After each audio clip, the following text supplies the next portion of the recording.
Orthobiologics are not really worth the hype. I think that's what we're going to discuss. We start with very difficult questions for the audience. How many of us would have treatment without surgery for the common man? You'll have 100 hands going up. Second question. How many want to be treated without painkillers amongst the common audience? There goes. So I think these questions really make us demigods. I can treat osteoarthritis without surgery.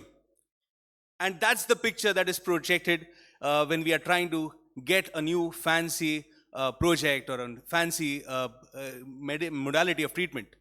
But the reality can be really ghastly. Let's say, for example, Mr. Sham, a 43-year-old male with severe left more than right osteoarthritis.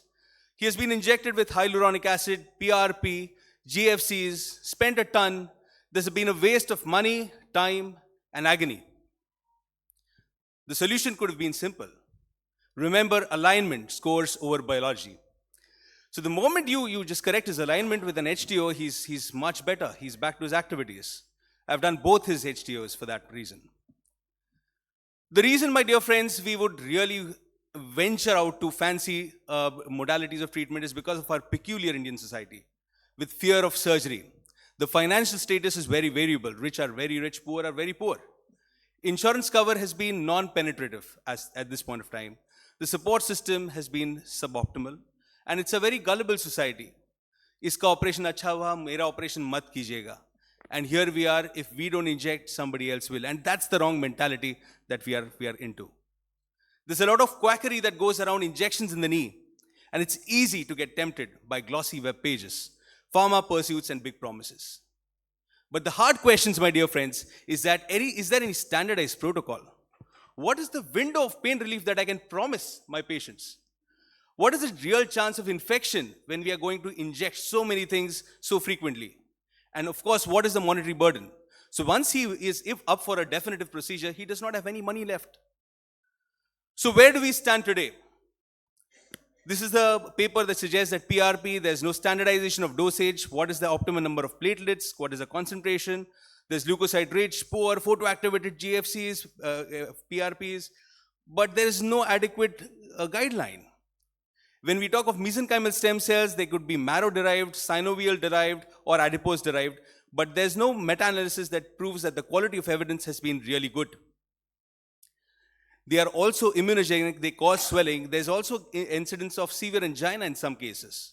When we talk of secretomes, which are meant to have less immunogenicity, there's still no guideline. They could be done in isolation, PRP with HA.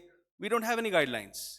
So there's a controversy with MSCs, mesenchymal stem cells, regarding the source. What should be the number that should be injected?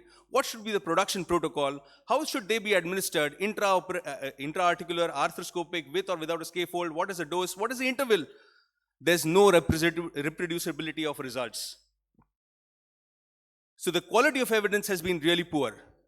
It's been fraught by high levels of bias, small sample sizes, inconsistent methods, and high costs. Gene therapy, it was fraught to have long-term results. We usually give in vivo therapy with adenoviruses, but there have been neutralizing antibodies that have been found with only 25% of the cells being left in the synovium. There's inconclusive evidence. They say that they only provide short-term pain relief with no alteration of long-term osteoarthritis. Hence, if you look at guidelines, even major arthritis societies like Osteoarthritis Research Society International, American Academy of Orthopaedic Surgeons, British Orthopaedic Associations, they do not fully endorse orthobiologics as of now.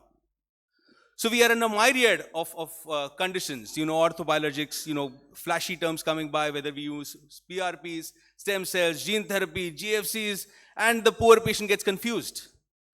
Well, we are surgeons. Our job is to do something that will definitely help our young patients to give them pain-free quality of life in their productive years of life. Hence, the choice is yours, with a definitive surgery with good treatment results or a temporizing solution. I thank you for a patient hearing.